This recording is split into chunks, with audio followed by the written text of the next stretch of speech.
Alabama gets another football transfer. What does this mean? And also, the Alabama basketball team keeps kicking butt. Locked On Bama, your daily podcast on the Alabama Crimson Tide. Part of the Locked On Podcast Network, your team every day.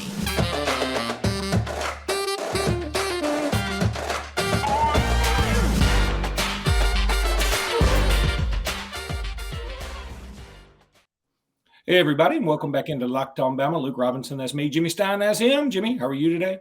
Oh, good. Another exciting time of the year. Football signing day is like close, though we will sign no one, but it's still signing day. I'm gonna continue to celebrate signing day, though there are no signings. Thank you for making this your first listen. We appreciate you guys. This episode is brought to you by LinkedIn. And Jimmy, we were advised by the powers that be to quit asking each other how we're doing and to get into the meat of the subject matter even quicker. And we both screwed that up the first time we were supposed to not do that. And we're not starting over because that's not what we do. Who's surprised? Not me, not you. All right. Jimmy, Trezmen Marshall, who I think was in Georgia's 2019 signing class. That sounds right. He has committed to the University of Alabama from the transfer portal, so he's zapped him right over here from Athens. And, I like it. I like it a lot.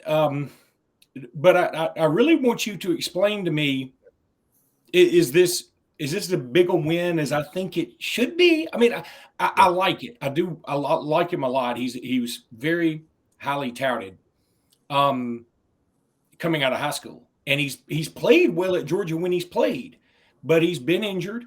I want to hear you say this is going to be more Jamison Williams than Jermaine Burton, and I use that very loosely because Jermaine Burton might have a breakout this next year, but this past year, Jermaine Burton didn't do as much as we thought he would. I mean, I think that's fair to say. That's not a shot at him.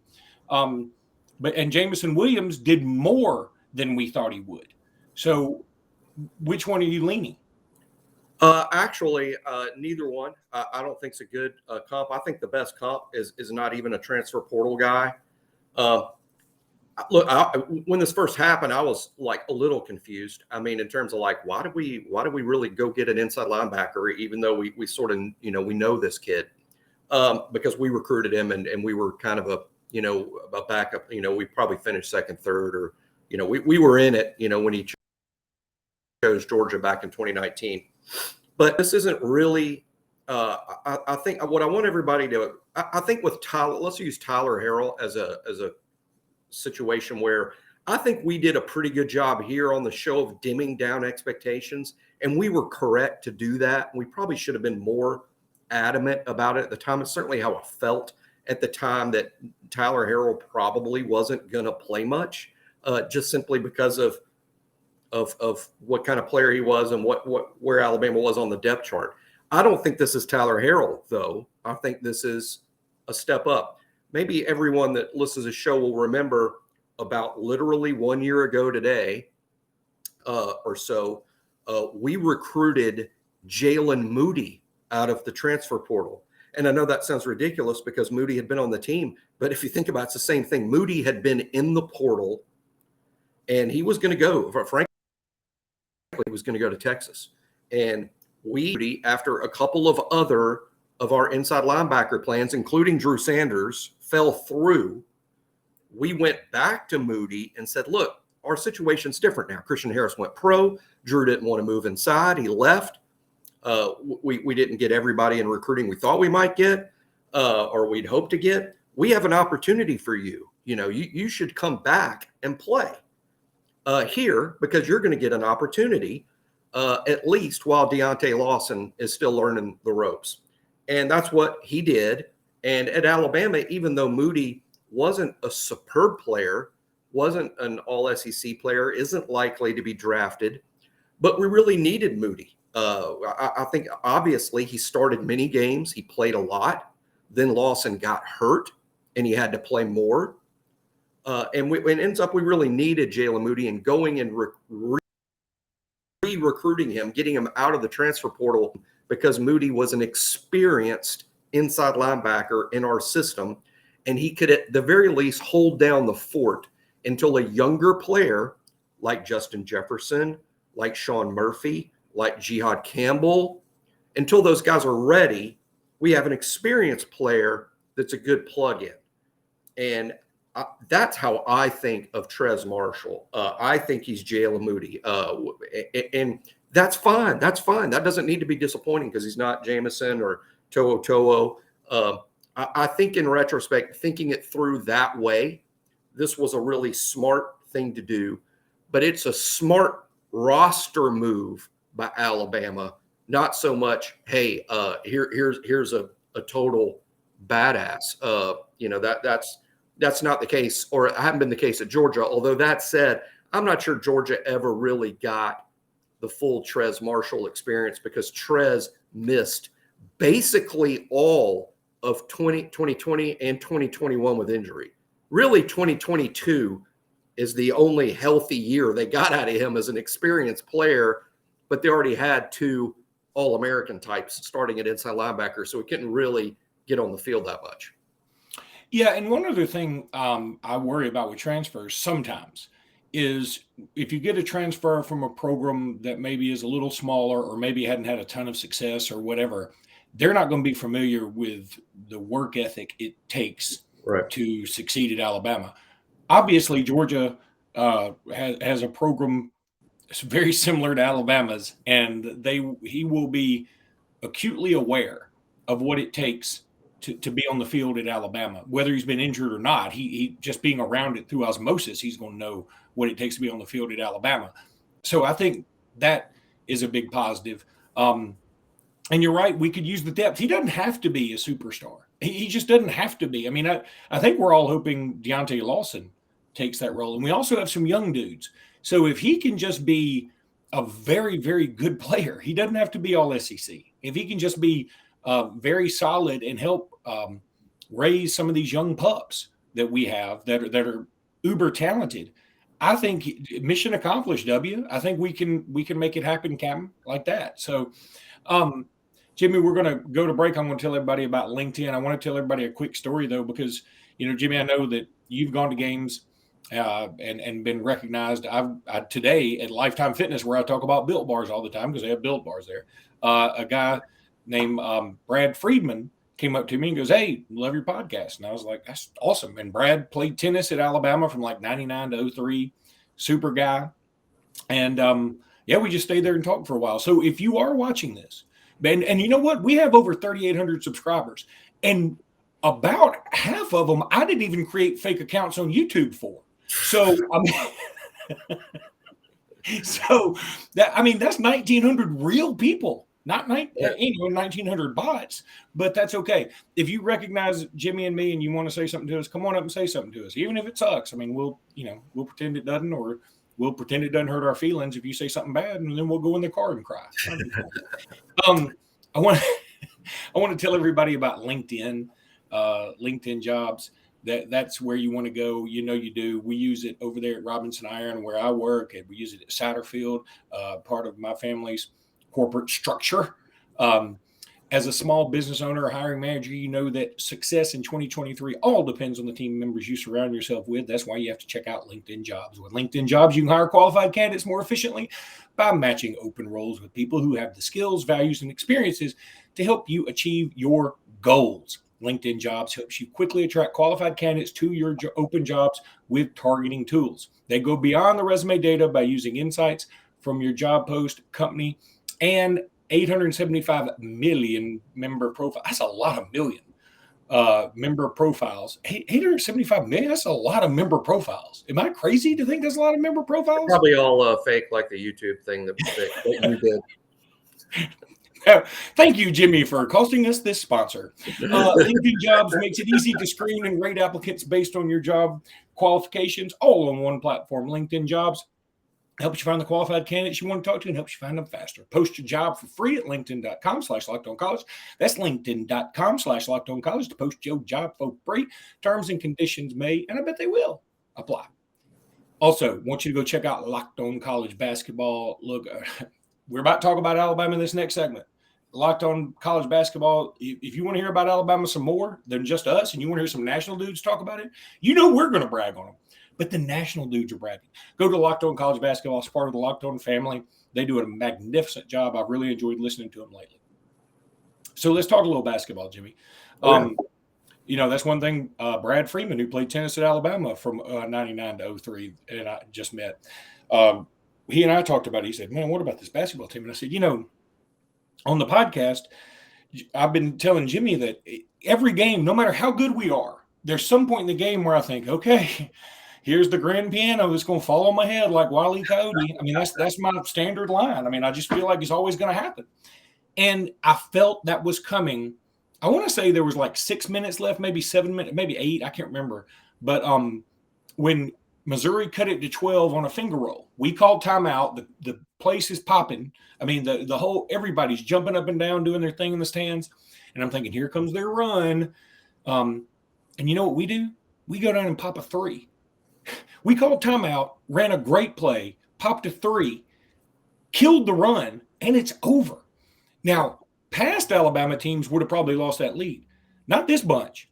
We got dudes, man. We got young dudes. I know they're young. I don't even know if we can call them inexperienced anymore. They played a lot of good teams in hostile environments too, by the way, on the road, in neutral sites, against teams that have played for national championships and won national championships.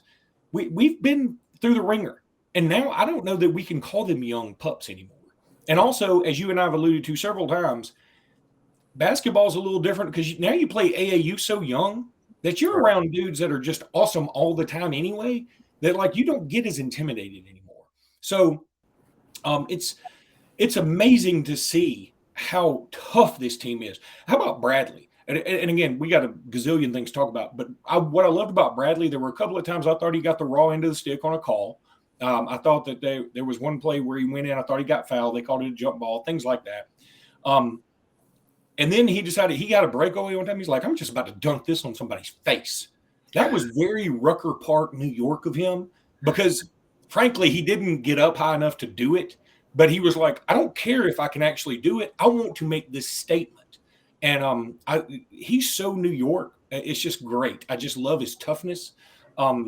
But there are a million things to talk about. Of course, Namari Burnett coming back and playing a few minutes. And by the way, he took a hit. He landed dang near his head. And it's just tough. This crew's just tough, Jimmy. I'm super proud and can't wait. I'm so excited about the next game, and it's not till Wednesday. Yeah, I love tough is a great word. Talented is another one. I mean, I think it's rare when you put together such a gifted team, full of future NBA players like this team is, because Miller's going to play in the NBA, Clowney. I think Bediako is going to play in the NBA. He just needs a lot more development, but it's coming. I think Bradley's got a shot. Sears going to get an opportunity. Even some younger players like Rylan Griffin could develop into that. Jaden Bradley could develop into that. So such a talented group. And I think it's rare that you say that a talented group of young basketball players is tough, but they are. And credit Nate Oates' program for that, for creating that toughness physically, mentally.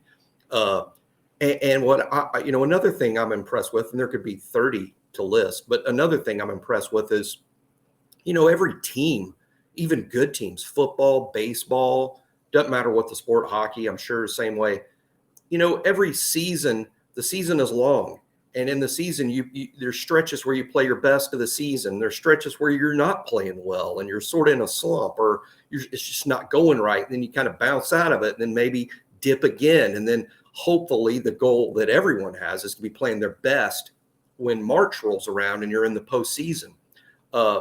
Well, this team hasn't dipped. They started out great way back when, played in that really tough tournament where it felt like an invitational to an Elite Eight tournament in North Carolina and UConn, Michigan State, all that. They played great then. They did lose a game then, but they played great through there, and they've never dipped. The SEC season started. They haven't dipped. They still haven't dipped. They've won every SEC game by double digits, which is ridiculous.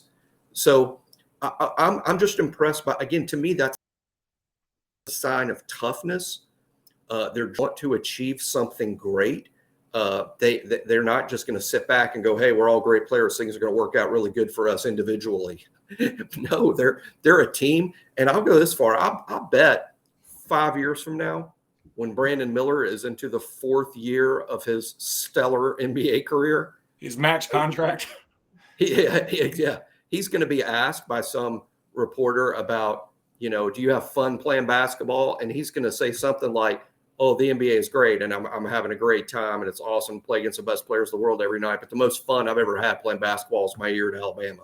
I mean, I believe he will say that. I mean, and that's just simply because these guys clearly like playing with each other, and they're achieving so much historically. It's just a lot of fun. And here's the thing that I think is so true and really underappreciated when it comes to what makes great teams. They like each other. They're friends. Now, now we look back and there's stories about the Bulls and Pippen didn't like Jordan and whatever. But in the moment, I think they were all friends. I think that's sort of like going after some money now and revisionist history and still trying to be in the limelight. I think right now, these guys are all friends. And also there's a little difference in doing it as grown adults versus doing it as 18, 19, 20-year-olds. They enjoy playing with one another. They pull for one another. There's one thing I keep noticing at the games. I remember last year, I think we complained about this on the podcast. Again, maybe I'm revisionist history now, but I remember last year we'd go on a run or we'd have a nice dunk or pop a three or something, and it'd be great. And the only people on the bench that would get excited would be like the 3 walk-ons at the back of the bench, at the end of the bench. Like everybody else sort of sitting there and going, "Yeah, okay." Man, Bediako doesn't sit down. Like, and when Brandon Miller hit a 3 late last night, he turned around like everybody else was standing there with him, like he was jawing with him, talking with him, high-fiving. It's just great to see the camaraderie. And I think that's underappreciated when it comes to what makes a good team. You've got to care about one another. And in that same vein, I want to say this. I saw Dom Welch taking a lot of heat on Twitter and taking a lot of heat on message boards. And Tim Watts came to his defense on Bama Online, and I will too. Look, he's not playing great right now. I'm with you. Looking up his stats real quick. First of all, he played 15 minutes last night. He was 0-4 from beyond the arc. He's not playing well, but now he's been hurt. I think this staff believes in him. I think that we started the second half. Not everybody noticed that. He started the second half. And I think we just need to give him a little time. And I'm making a prediction right now. Maybe it's just more hope than actual facts. I bet you Dom Welch is the reason we win a game this year. Okay? I really believe that. I just think this staff has got an eye for things like this. And I don't think they would want him on this squad and play him as much as they've been playing him if they didn't think he could really, we got to get him in the flow because he's going to make a difference at some point. And frankly, at this point, if Dom Welch helps us win one game, Dom Welch has done his job, if you ask me. So the way that this season's going, I'm so excited about everything about it. He's a clear veteran presence. You can see that on the floor. He knows exactly what to do all the time. He can defend really well. As a matter of fact, I think he can defend the 2, 3, or the 4. So he's very versatile defensively and guard, any number of guys. And I agree, he's taken the crap. Why would we ever give any of our players crap for any reason? But he's not shooting well. I think all the other parts of his game are really good. He's just not shooting it well, and that's what people notice the most. His shot looks a little flat right now. And I think that, again, that's just going to come with experience, and that's just nerves out there like you haven't been playing. And there's difference in playing in practice and playing in a game. And I was all about Namari Burnett taking a couple of threes. I was all about it. Like, go do it, man. Get out there and get in the flow. And by the way, we can brag on Mark Sears, who he's become a favorite. He's become a literal favorite. Brandon Miller, best player in the country, if you ask me. Noah Clowney, always awesome, had a big double-double, 17 and 14. How about Rylan Griffin? All he does is come in and knock down threes. He doesn't play that much, but he just comes in and bottoms out a couple of threes and then goes to the bench and he plays good defense, by the way, too. Here's one thing, though, about Griffin. You'll notice, and this is why people get excited and they're getting on Welch. Welch actually plays minutes or more than Griffin. And it's because Welch is so good at the things Griffin's not good at. Griffin's really good at one thing, shooting the ball. So he has a bunch of fans and everybody's like, I love that guy. And that's true. I love him too. But Griffin's shot's going in. Yeah. So love him. Welch's shot is not. So we rip on him. But Welch actually plays more minutes because he's good at all the stuff that Griffin's still learning. Jimmy, we're going to take a break. When we come back, we're going to talk about some of the coordinator search. Coordinator search is what I meant to say, because I think we're looking for two coordinators. We're not officially looking for two coordinators, but we're looking for at least one coordinator, and I think we're looking for multiple coordinators. I do want to say this one more thing. First of all, go check out Locked On College Basketball. I've already told you that. Go check out Locked On College Basketball. You'll love it. Also want to tell you one other quick story. So if you don't like my stories, fast forward about 30 seconds. This is how long it'll take. Yesterday, I went to this little place called Restore. My wife talked me into going to it. It's like right across the street from my house. And it's like one of those cryogenic, you can get in this negative 200 degree, whatever it is thing. And, you cover up your feet, but you're pretty much naked otherwise. And it makes you feel better. And it did make me feel better. I'll say that. But I also said this, that when I got in the thing, Jimmy, the whole Seinfeld episode about getting in a cold pool for men and frightened turtles. Yeah. And I was like, okay. So I got in there. I was like, okay. I don't need anybody. I don't need to be like showing off anything. And so we got in there and she took my body temperature again or whatever. I don't know if it's body temperature or whatever. She said, you're 61. I don't know what the hell that means. And she said, so you can actually take a more intense freezing or whatever next time. And I said, ma'am, I'm going to tell you this. You already turned me from an outie to an innie. And if you turn the freezing up anymore, if you turn this cold up anymore, this thing's going to go so far back into me. I'm going to collapse on myself like a dying star. It's going to be a vortex.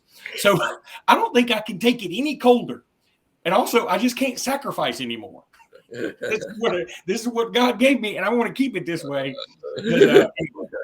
But it did help. So shout out to Restore. Coordinators. Maybe that's what they mean by restore. When you walked out of the place, it was restored. That's a good point. Anyway, coordinators. So one thing that Brad Freeman, who stopped me, played tennis at Alabama from 99 to 03. I just like saying that because I think it's cool. If you played at Alabama, I would introduce myself that way. I played field hockey at Alabama from 2001 to 2002, and then I quit. But I'll be like, oh, that's so cool. You played at Alabama. That's so awesome. I grew up playing. People know that about me. But I used to travel all around the state, South, playing tennis when I was a kid, from like when I was 10 to 14, 10 to 15. And so I know quite a bit about it. Let me tell you, you played tennis at Alabama. It's a thing. You're freaking good. Good. Well, let's talk about coordinators. Generally, the number one 18-year-old in Alabama, if you're the best tennis player in Alabama, at 18 and under, you're probably not good enough to play for University of Alabama. That's a fact. All right. So coordinators. What Brad Freeman, who played tennis at Alabama from 99 to 03, asked me was, he was like, have you seen the rumors about Greg Roman? And I said, I have, but I just don't think that's something that's happening. I don't believe it. But that's also an offensive thing. And we don't have an offensive opening just yet. I think we will. So everybody chill out. Everybody's panicking over that a little bit. I think we will. But let's focus on defense here for a second. Are you hearing anything else? By the way, Trezmen Marshall was super tight with Georgia's Schumann. Right. I mean, like super tight. In fact, so tight that Schumann's wife had a whole text about, man, I'm going to miss you. I mean, I can't believe you're not going to be here or whatever. But she didn't say it in that way. She almost said it in a way that was like, hey, maybe we'll see each other in the future. I don't know. But I would say it seems to me the door for Schumann to walk through to come to Alabama is not completely closed. Yeah, I wouldn't call it closed. I don't know what all's going on. I just know this, and I know it just through logic. I mean, there is no way that Glenn Schumann is not a major candidate for this position. I mean, if you're going to just create boxes of what Nick Saban will be looking for, Glenn Schumann checks every single one of them. And considering the fact he's a co-defensive coordinator at Georgia only, and I did the air quotes there, only making 800. He's hireable in that sense. I have no doubt that there is a want on Alabama's part to at least discuss it with him. It's just tricky because he's employed by Georgia. He's employed by our biggest rival. Alabama is Georgia's biggest threat, whether they want to admit that or not, but you know that that's true, and they know that that's true. It's not just a situation where I think Nick can call Kirby and say, hey, put Glenn on the phone, because I think while Kirby may realize he may not be able to hold on to Schumann long-term, he also doesn't want Glenn Schumann at Alabama. I mean, this is a highly competitive thing. I don't think fans know even how competitive it is amongst the coaches who are fighting for their life. We fight because we have favorite teams. They're fighting for their paychecks. Kirby doesn't want Glenn Schumann at Alabama. So that's a thing too. But is he a candidate? Of course he is. I have absolutely no doubt whatsoever that he would be among the guys Nick Saban wants to talk to. Is the door closed? I have no information that would lead me to believe that it was a no and don't call again. I don't think that that's the case. So until Alabama makes a hire that's not Glenn Schumann, or I hear from a great source that we've talked to Schumann and that's a no, I will believe he is on the short list. I'll believe that. Now, today, if asked today, hey, you've got to give me a name. Who's going to be Alabama's defensive coordinator? My answer is Jeremy Pruitt today. But thankfully, I don't have to bet a lot of money on that because, as we all know, the Pruitt situation is extremely tricky. But that's my answer today in terms of, hey, if you got to guess, I'm going to say Pruitt. Schumann would probably be guess number 2. The Greg Roman thing is a Twitter troll account that whoever runs that's just sort of guessing and hoping that he's right in the sense that if the noodle does stick to the wall, he could claim a victory, even though he's thrown 1,000 noodles up there over the years. I am intrigued by Greg Roman, and I do think Greg Roman would be an interesting candidate because I think he's he's been an NFL offensive coordinator, but he's coached Lamar Jackson and Colin Kaepernick, who are really similar to not just Jalen Milroe, but Ty Simpson. And I think, and he's got NFL experience and run an NFL offense and explosive plays outside. I think Greg Roman does check a lot of boxes, actually, but no, Greg Roman is not, to my knowledge, on a short list or a leading candidate, not to my knowledge. Really quickly before we wrap show up, speaking of Kirby Smart, he was actually in Alexander City, where I work and born and raised, the other night. He was there to watch.